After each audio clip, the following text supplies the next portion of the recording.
సోమశిల నుంచి కందుకూరు వరకు GKN canal సుమారు 100 కిలోమీటర్ల దూరం ప్రవహిస్తుందని, అందులో 25 కిలోమీటర్లు ఉదయగిరి నియోజకవర్గ భూభాగంలో ఉందని, జీకేఎన్ కెనాల్ ద్వారా ఇప్పటి వరకు 7,000 ఎకరాలు సాగులోకి వచ్చిందని, మరో 8.5 కోట్ల ఎకరాలు సాగు ఖర్చు చేస్తే 16,000 ఎకరాలు సాగులోకి వచ్చేందుకు వీలుంటుందని, ఉదయగిరి నియోజకవర్గ రైతాంగాన్ని దృష్టిలో ఉంచుకొని నిధులు మంజూరు చేయాలని ఉదయగిరి శాసనసభ్యులు శ్రీ కాకల సురేష్ అసెంబ్లీలో తమ గళం వినిపించారు. శుక్రవారం అమరావతి అసెంబ్లీ బడ్జెట్ సమావేశాల ప్రశ్నోత్తరాల సమయంలో ఉదయగిరి శాసనసభ్యులు శ్రీ కాకల సురేష్ అధ్యక్షత అంటూ మాట్లాడుతూ సోమశిల ఉత్తర కాలువ ఉదయగిరి నియోజకవర్గం నుంచి కందుకూరు వరకు వెళ్తుందని, 25 కిలోమీటర్ల భూభాగంలో 2 మండలాల్లో సోమశిల జలాలు ప్రవహిస్తున్నాయని తెలిపారు. కాకర సురేష్ గారు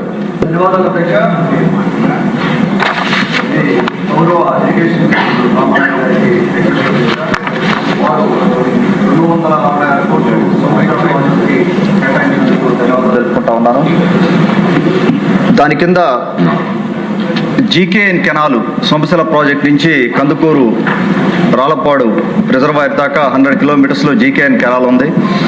ఆ కెనాల్ వైడనింగ్ కూడా మనం గత ప్రభుత్వంలో 2014-19 టైంలో కొంతవరకు చేసుకొని, తర్వాత వచ్చిన వైసీపీ ప్రభుత్వం పూరిక గాలికి వదిలేసి ఉదయగిరి నియోజకవర్గంలో కనీసం ₹1 కూడా ఇరిగేషన్ ఖర్చు పెట్టిన పరిస్థితి లేదు.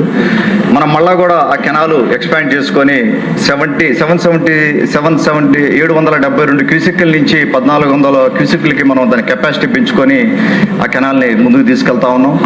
మాకు క్రాకుటూరు రెగ్యులేటరీ దాంట్లో డిస్ట్రిబ్యూటరీ కెనాల్కి 8.5 crores అవసరం ఉంది అధ్యక్ష. ఇంతకుముందు చాలా వరకు వర్క్ కంప్లీట్ అయ్యి కొంత వర్క్ చేయాల్సి ఉంది. దాని కింద 16,000 ఎకరాలు ఆయకట్టు వచ్చే పరిస్థితి ఉంటుంది. వారికి గౌరవ ఇరిగేషన్ మినిస్టర్ గారికి అన్న రిక్వెస్ట్ అది, ఈ బడ్జెట్లో దాన్ని అలొకేట్ చేసి 8.5 crores స్పెండ్ చేస్తే మాకు కనీసం ఇప్పుడు ఆ జీకేఎన్ కెనాల్ కింద కేవలం 7,000 ఎకరాలే ఆయకట్టు ఉంది.